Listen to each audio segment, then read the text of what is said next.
유대인들은 민족 생활 자체가 몹시도 신앙적이고 국가의 시행 정책 자체가 지극히 종교적인 가운데 삽니다.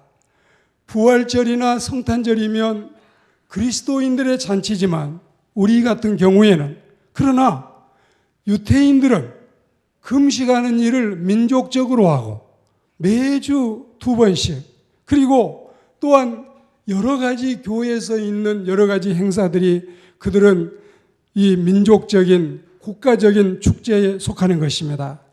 기도 생활을 철저히 하되 주 2회 금식, 헌금 생활을 하되 밭에 작은 채소나 화단에 꽃까지도 11조를 드리고 성경을 자주 읽고 가까이 하되 방한 천정에도, 그리고 출입하는 문설주에도, 또 물건이나 심지어는 네 옷을 만들어서 의상에까지 성경을 붙이고, 오직하면은 미간에까지, 눈썹 사이까지도 성경을 붙이라고 하는 신명기의 말씀을 우리가 볼 수 있습니다.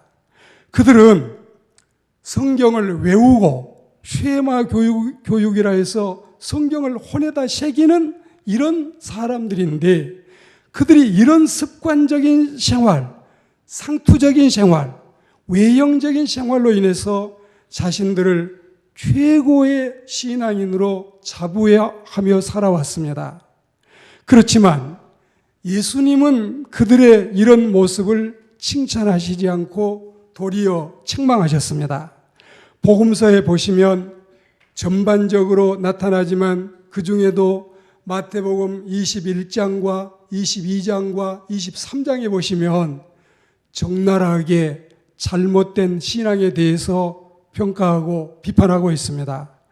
우리 예수님이 마태복음 23장 23절에 보시면 화 있을진저 외식하는 서기관들과 바리새인들이여, 너희가 박하와 회양과 근처의 11조를 들이되 율법에 더 중한 바 정의와 긍휼과 믿음은 저버렸도다. 그러나 이것도 행하고 저것도 버리지 말아야 할지니라. 그들이 한낱 종교인은 될지 몰라도 구원받을 만한 신앙인은 아니었다는 뜻입니다. 그리고 33절에 가시면 지옥의 판결을 결단코 피하지 못할 것으로 경고하셨습니다. 주님의 진노가 이러함에도 불구하고 왜 그들은 착각하고 있었을까요? 오늘 우리는 그들의 착각에 대해서, 첫째는 자기가 믿음이 있는 줄로 착각했고, 두 번째는 자신들이 하나님의 종이라고 착각을 했고, 세 번째는 구원받은 걸로 착각한 이 부분에 대한 하나님의 말씀을 은혜스럽게 귀담아 듣고 신앙의 향상과 내 신앙의 점검의 시간이 되기를 주의 이름으로 권면합니다. 믿음이란 엄밀한 의미에서 주님이 주시는 선물일 뿐만이 아니라 마음 중심에서 나오는 것이지 혀끝이나 손가락 사이에서 나온 것이 아니라는 뜻입니다. 틀에 박힌 종교 생활만으로는 참 믿음이라고 주님께 칭찬을 받을 수 없습니다. 그리고 이 사람 저 사람 수많은 사람들의 불완전한 평가와 판단에 의해서 우리가 믿음을 설정할 수도 없는 것입니다. 사람은 아무 물정도 모르고 날 보고 믿음 좋다고 오해하는 수도 있고, 사람은 내 중심이 하나님께 제대로 드려주는 이 사실도 모르고 믿음 없는 사람이라고 하대할 수도 있다 이것입니다. 우리가 이 세상을 살면서 이 벽에 만약에 여러분 금이 가거나 균열이 생기거나 문제가 생기고 하자가 생기면 건축가가 와서 이 모든 이 건물들을 세운 분이 오셔서 정확하게 진단을 하고 평가를 해서 이거를 다시 보수할 건지 아니면 철거를 해야 할 건지를 알 수가 있는데, 의사가 와서 이걸 여러분 진단해서 알 수 있겠어요? 학교 선생이 와가지고 이걸 평가할 수 있겠어요? 우리의 믿음의 주요 온전케 하시는 예수님께서 믿음을 제대로 평가하셔야 우리는 칭찬받고 하나님께 인정받는 주님의 백성들이 될 줄 믿습니다. 신앙은 국가고시가 아닙니다. 기능사가 얻는 자격증 같은 것도 아닙니다. 신앙의 대상이 주 하나님이시기 때문에 오로지 하나님께 인정받는 그리스도인들이 되기를 축복합니다. 사람들이 아무리 이단이라고 지목해도 하나님이 보시면 진짜 믿음이 있고, 사람들이 아무리 참단이라고 해도 하나님이 보시면 이단일 수 있습니다. 남묘 호랭개교를 하루에 3,000번씩 외우는 어떤 이들처럼 주여 주여 주여 주여, 하루에 주여를 500번을 부르고 1000번을 불러도 엄정히 판단하시는 주님이 아니라고 하시면 아닌 것입니다. 틀렸다고 하면 틀린 것이고 가짜라고 하면은 가짜일 뿐입니다. 믿음은 어디까지나 주님을 향한 것이요, 주님께 대한 것이기 때문에 주님이 가장 잘 알고 계신다는 사실을 우리는 믿습니다. 성령 받기 전에 베드로는 큰 믿음을 장담하고 자신했습니다. 10손가락 장을 다 지져라. 내 성을 배씨에서 박씨로 바꿔라. 그래도 나는 예수 배반 안 한다. 내가 어떤 사람이냐? 수석 제자 아니냐? 제자 반장 아니냐? 내가 제일 예수님이 정권을 잡아도 우의정, 좌의정, 영의정을 세워도 내가 제일 으뜸에 설 사람이 아니냐? 그렇게 장담했지만 속수무책으로 그는 주님을 3번씩 부인하고 예수님을 배반했던 그것을 여러분이 성경을 통해서 비추어 보십시오. 목적이 잘못된 믿음은 믿음이 아닙니다. 방법이 잘못된 믿음도 틀렸습니다. 우리가 주를 믿음으로 하나님 나라에 갈 수 있다는 구원의 확신과 천국의 소망이 틀림없이 중요하지만 이것만 가지고도 내 감정에 의존해서 되지 아니하고 하나님께서 인정하셔야 우리는 진정한 하나님의 사람이 됨을 믿습니다. 그리고 두 번째는 자신을 주님의 일꾼으로 착각하는 사람들을 오늘 예수님은 호되게 꾸중하고 계십니다. 주님은 그때 좁은 문과 생명의 문에 대해서 설교를 하고 계셨습니다. 거짓 선지자들을 삼가라고 신신당부하셨습니다. 그리고 인생나무에 대해서 백향목처럼 포도나무처럼, 그리고 우리는 하나님 앞에서 생명나무가 되라고 하셨지만 광야에 심겨온 떨기나무 같은 그들은 주님 앞에서 칭찬받고 인정받지 못했습니다. 주님은 그렇게 말씀을 하시면서 인생나무도 바른 인생나무가 되지 못하면 이 나무와 똑같이 톱질을 해서 그리고 도끼로 찍어서 불에 던져서 사른다고 말씀했습니다. 그때 많은 사람들이 자신을 주님의 일꾼으로 착각하고 따져 묻기도 할 것이라고 말씀하셨습니다. 나는 세상에서 주님의 종이었습니다. 나는 그때 선지자였습니다. 나는 거기에서 능력자였습니다. 주님이 나를 모르시다니 나는 거기에서 얼마나 주님의 이름으로 많은 권능을 행했는데 주님이 나를 모르시다니, 주님이 나를 몰라보시다니 억울합니다. 억울합니다. 해도 너무하십니다. 주님 왜 나를 몰라요? 그런데 주님은 그때도 역시 나는 너를 모른다고 하십니다. 그리고 이 사람들은 또 따집니다. 이 모든 것들이 다 내 잘못이 아니라 당신의 망각증과 기억상실증과 당신의 과거 이 분실로 인해서 된 것이 아니냐. 그러나 여러분, 주님이 모르신 것이 아니라 그들이 모르고, 주님이 변심하신 것이 아니라 그들이 하나님을 제대로 섬기지 못했다는 사실을 상기하고, 하나님을 믿는 그리스도인들은 바른 믿음, 참된 믿음, 그리고 구원받을 만한 신실한 믿음의 사람이 되고, 사람에게 대한 평가가 아니라 진정 하나님께 평가받는 우리가 기도할 때에 생명을 다하여 기도하고 찬송할 때에 구원의 감격으로 찬송하고 말씀을 들을 때에 말씀이 그러한가 하여 사람의 말로 듣지 아니하고 하나님의 말씀으로 새겨 듣는 은혜로운 신자가 되고 은혜로운 백성이 돼야 하나님께 인정받는 그리스도인들이 될 줄 믿습니다.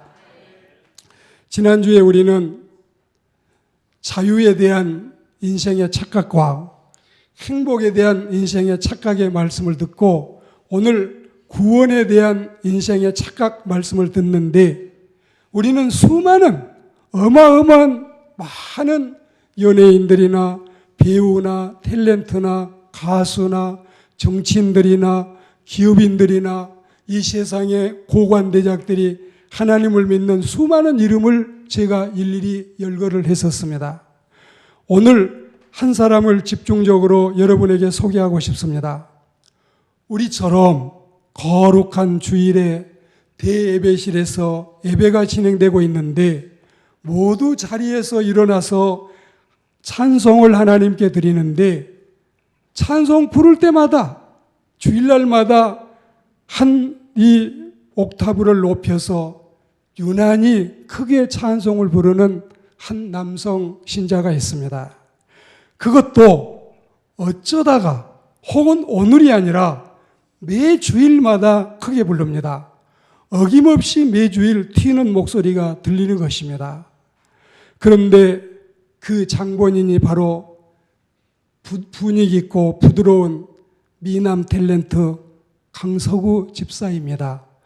동성교회 다니는 이 집사가 하도 예배 시간에 찬송을 크게 부르니까 하루는 나를 잡아서 마음을 먹고 이 나연신 부인 집사와 가족들이 다 모여서 강 집사에게 하소연을 했습니다.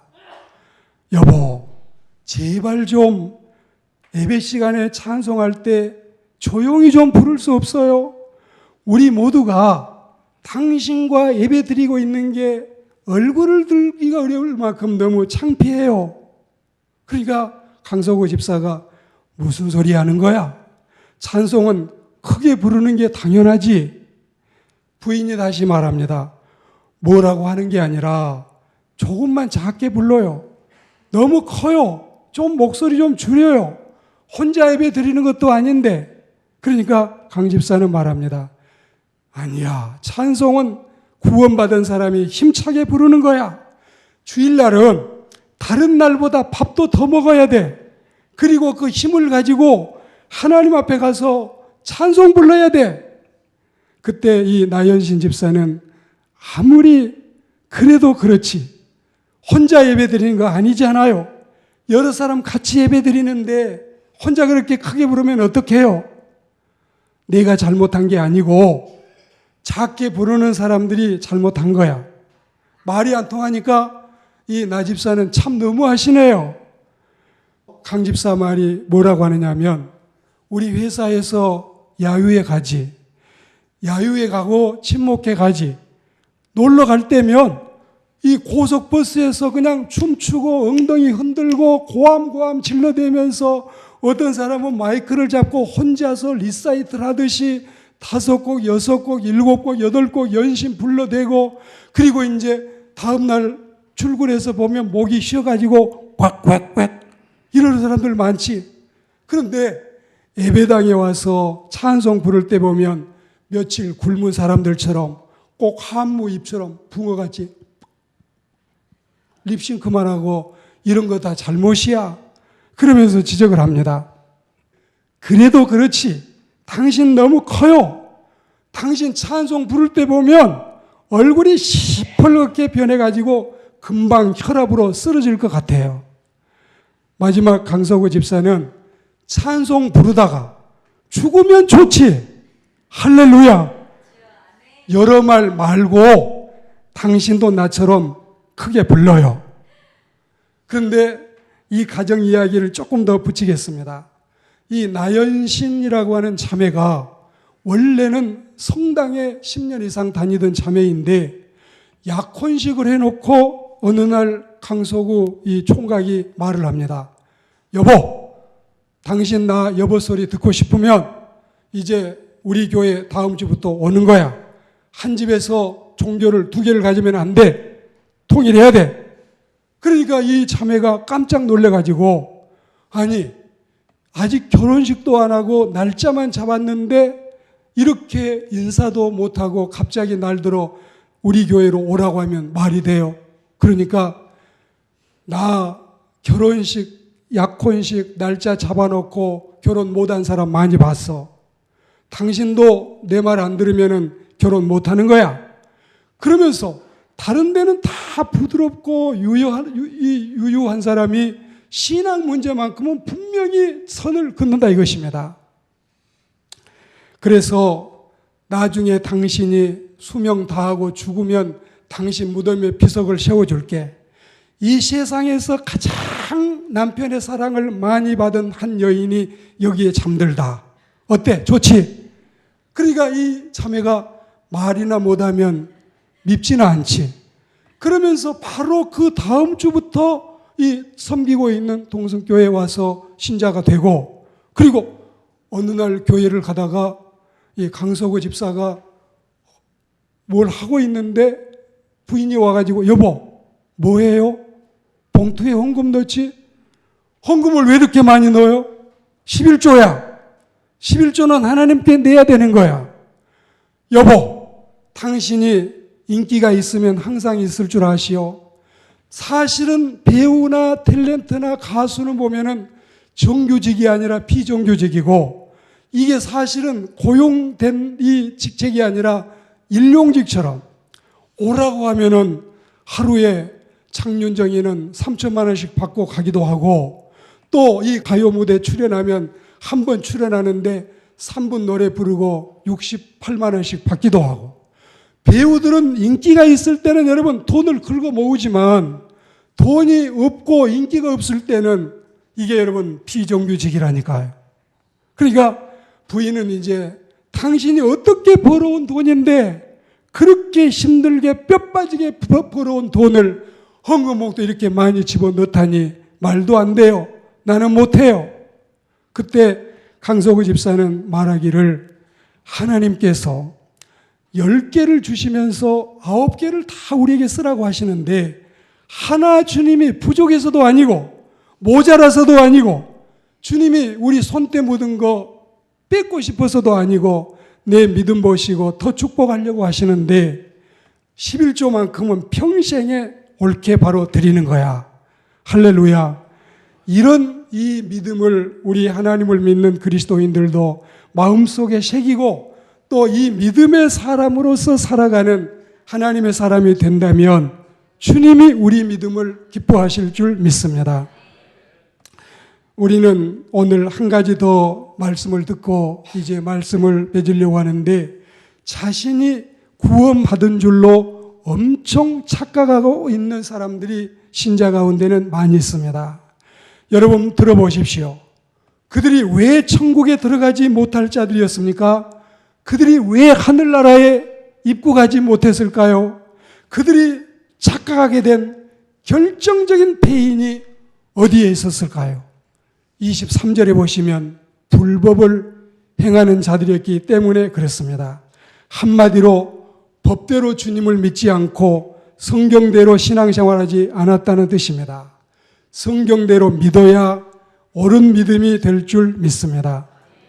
요한복음 8장 31절에 하나님께서 메시지를, 말씀을 예수님께 주셨습니다. 그리고 요한복음 6장 28절 29절에 예수님께서 이 메시지를 제자들에게 주셨습니다. 그리고 제자들은 요한복음 15장 27절에 보시면 이 메시지를 후에 속사도들에게 또 다른 교부들에게 그리고 오늘날 사역자들에게 이 메시지를 주셨습니다. 그러니까 예수님의 말씀을 풀어서 깨우치고 설교하는 사람들의 말을 우리는 귀담아 들을 필요가 있고, 그들이 인도하고 지도하는 대로, 물론 성령 받은 주의 종들을 의미하지만 하나님의 말씀을 따라서 믿는 신자가 주님을 바로 믿는 은혜로운 신앙생활을 하고 있는 줄 믿습니다. 교인들이 목회자도 저버리고 제 멋대로 믿으면 성경을 어긋나게 믿고 잘못 믿을 수 있습니다. 유대인들은 구약은 믿되 신약은 믿지 않는 자들이었습니다. 예수님이 믿음이 곧 구원이요 예수님을 떠나님이 곧 멸망이라고 말씀했지만 그들은 알지 못했습니다. 요한복음 17장 3절 말씀에 영생은 하나님과 예수 그리스도를 아는 것이라고 말씀했습니다. 이 알문, 지식적인 알미 아니라 경험적인 알미고 신앙적인 알미인 것입니다. 똑같이 하나님을 믿지만 예수님의 말씀을 듣고 믿는 것과 예수님의 말씀을 안 듣고 하나님을 믿는 것은 구원과 멸망의 차이가 있습니다. 호시아 4장 6절 말씀해 보시면 하나님을 아는 지식이 없어서 이 백성이 망한다 했습니다. 빌립보 3장 8절에 보시면 예수 그리스도를 아는 지식이 가장 고상한 지식이라고 말씀했습니다. 처음에 바울은 엄청나게 세상에 학문적인 지식은 가득했지만 예수님을 모르고 하나님을 아는 지식을 제대로 갖지 못했습니다. 그때 그는 하나님과 점점 멀어져 갔습니다. 그러나 주님을 믿고 주님의 제자가 되었을 때 비로소 구원의 사람, 구원의 사도가 됨을 믿습니다. 스데반 집사를 죽여야 이게 하나님께 충성인 줄 알았습니다. 이게 하나님을 잘 믿는 일인 줄 알았습니다. 그게 자기의 사명인 줄 알았습니다. 그러나 그렇지 아니했습니다. 하나님께서 옳은 믿음을 주셨을 때에 그의 눈은 떠졌습니다. 세상의 모든 학문을 배설물같이 여기고 예수 그리스도를 아는 지식이 가장 고상함을 고백했습니다. 바로 알고 바로 믿고 바로 살아가는 그리스도인들이 되시고 자유에 대해서 진리를 알지니 진리가 너희를 자유케 하리라. 행복에 대해서 하나님의 사람들이여 너는 행복자로다. 너같이 여호와의 은총을 받은 사람이 누구냐고 하는 주의 은총 가운데 누리는 행복의 장본인들이 되기를 축복합니다. 구원받은 거 어렵지 않습니다. 예수 그리스도만 바로 믿으면 구원의 백성이 될 줄 믿습니다. 착각이 없는 신실한 그리스도인들이 되시기를 주의 이름으로 축원합니다.